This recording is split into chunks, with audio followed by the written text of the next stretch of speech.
Alright, so this is going to be the new kit with all the slight changes that have been done with the metal bracket and the new LED controller and all that. So first we're going to take it out of the housing, just like in the old kit. Put these screws here.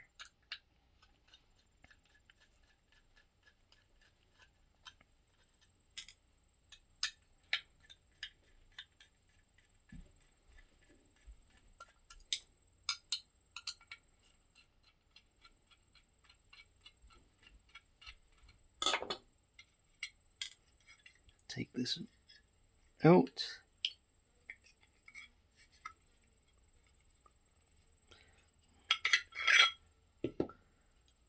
Then what we're going to do is we're going to take these screws and this, so that goes right there. And this will go right like this on the mount. And we'll take these screws, we'll use them to screw it in.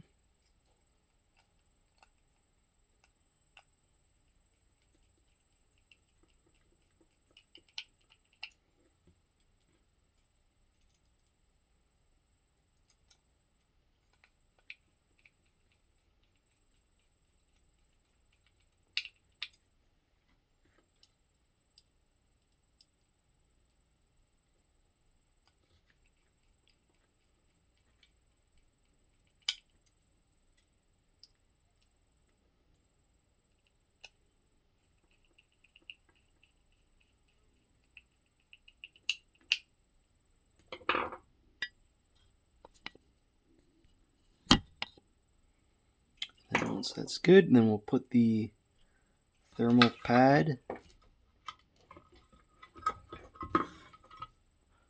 right on top. And if you have two smaller thermal pads, you just put them next to each other. Try to cover that metal heatsink part. Stick it on there. And this goes over it right there, lining up the holes like so. Now in the kit there'll be 4 washers, too big, too small. For this, you just put them right over that, and then the small, and then you take the stock screws that you have left over from the stock kit, the stock controller that you took out to take the blue controller out, and that'll just go right in there on both sides. So it'll be like that, and you just screw it down.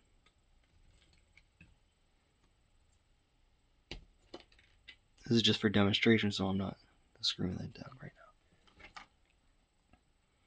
Now this is the new LED controller. So that would go in there like so. And we have these new harnesses for the GT wiring. The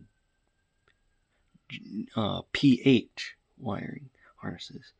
So they'll go to the LED and the connectors on the U-box. Now, you want to make sure that this is correct, because we did get these from the factory and they were slightly off, and I have been changing them for the kits that we ship out. But if it did get past, you want to just check this.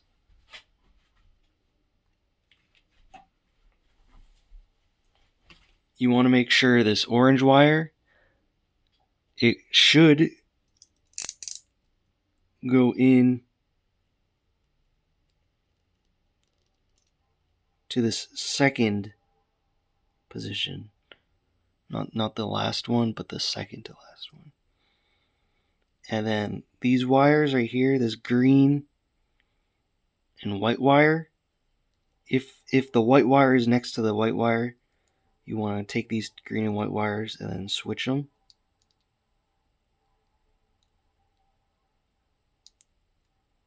Like so.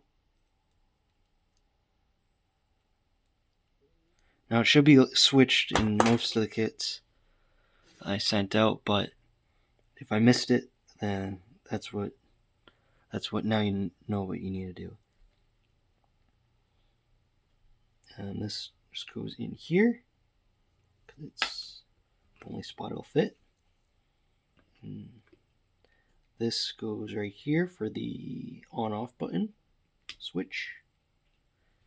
And then this,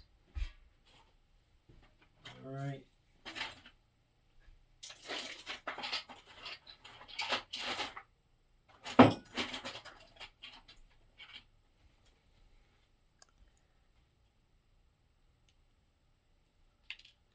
this foot pad connector, it would go in like that.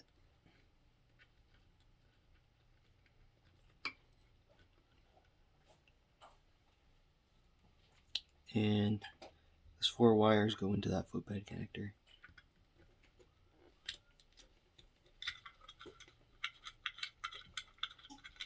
It's easier when it's not undone.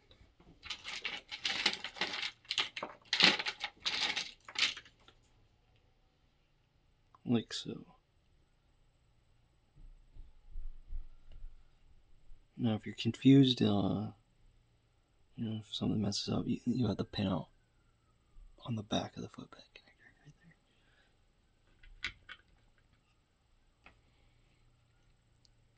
And then you got the motor connector. It'll look either something like this.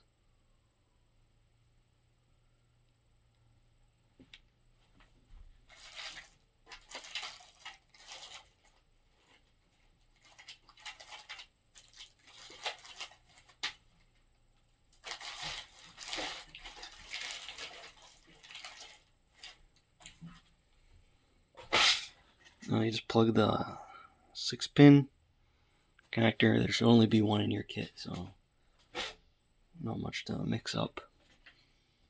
6-pin to 6-pin. And it will go something like that. And you'll want to reuse the gasket you have from taking out the stock controller, and you'll use that on the motor connector there.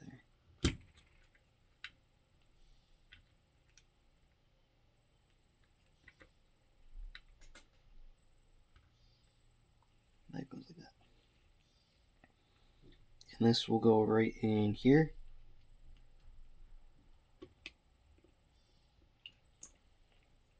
And then we have these lights.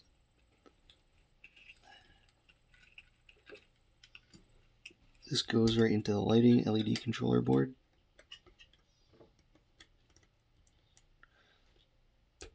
Like that. And the button will go into the LED controller board. Now this is just a pass-through for the switch, so it doesn't have any influence if it turns on or not. So that just goes right to SW on the U-Box. And this is for power. This goes, let's see, should say on here, fan, so that would be right there.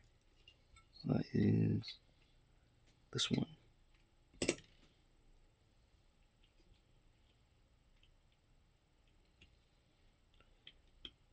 we go. And then for Bluetooth, we get the VESC Express module for Bluetooth over CAN bus. Now this frees up the UART port if you want to add a UART remote.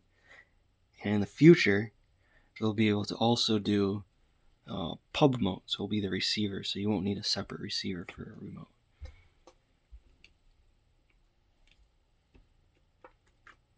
And that you can double side tape or silicone down.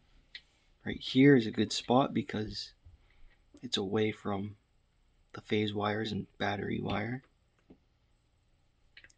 and it's you can have the antenna pointing up to get better signal. And lastly, for the lights. Now if you got it for the lights, normally your 6-pin harness wire would be coming in from here, and you would just plug that in to LED controller, right like that. And same with the LED lights. Now if you have the stock LED lights, you want to use the stock LED wire, 3-pin wire. But if you got the Pint Brights or a different LED, this RGB LED has 20. So if you're using it to show battery life, you can see 5% increments. Or the Pint Brights, where they have the brighter lights on the front, you would chop this section off so it's the size of the Pint lights. Now you can wire this LED through here into, this up, just plug it in.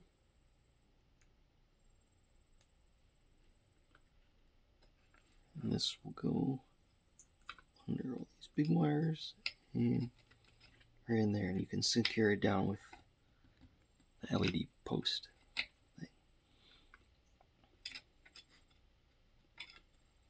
And then you can connect these phase wires, motor phase wires. They go in. It doesn't matter what order, so not much to mess up there.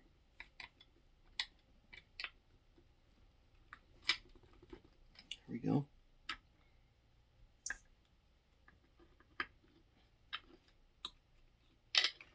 Normally this would be screwed down, but I don't have any more screws. And then normally your harness would be coming out like this, and you just plug that right in here for power, like so. And that's basically it for the front controller box, at least. Now for the BMS,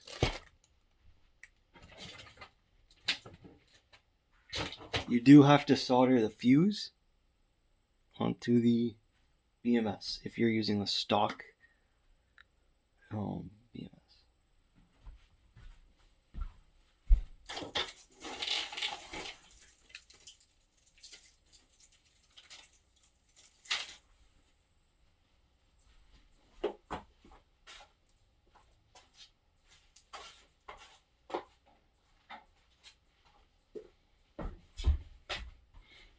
Now this is what the fuse looks like, BMS, and you would solder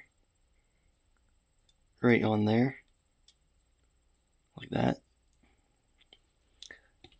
There's some better examples in the previous video, but this is just to go over the changes that were, the minor changes that were done for the controller. Make it a little bit easier, so that way you don't need to repin as much stuff, and there is a little more secure with the metal mount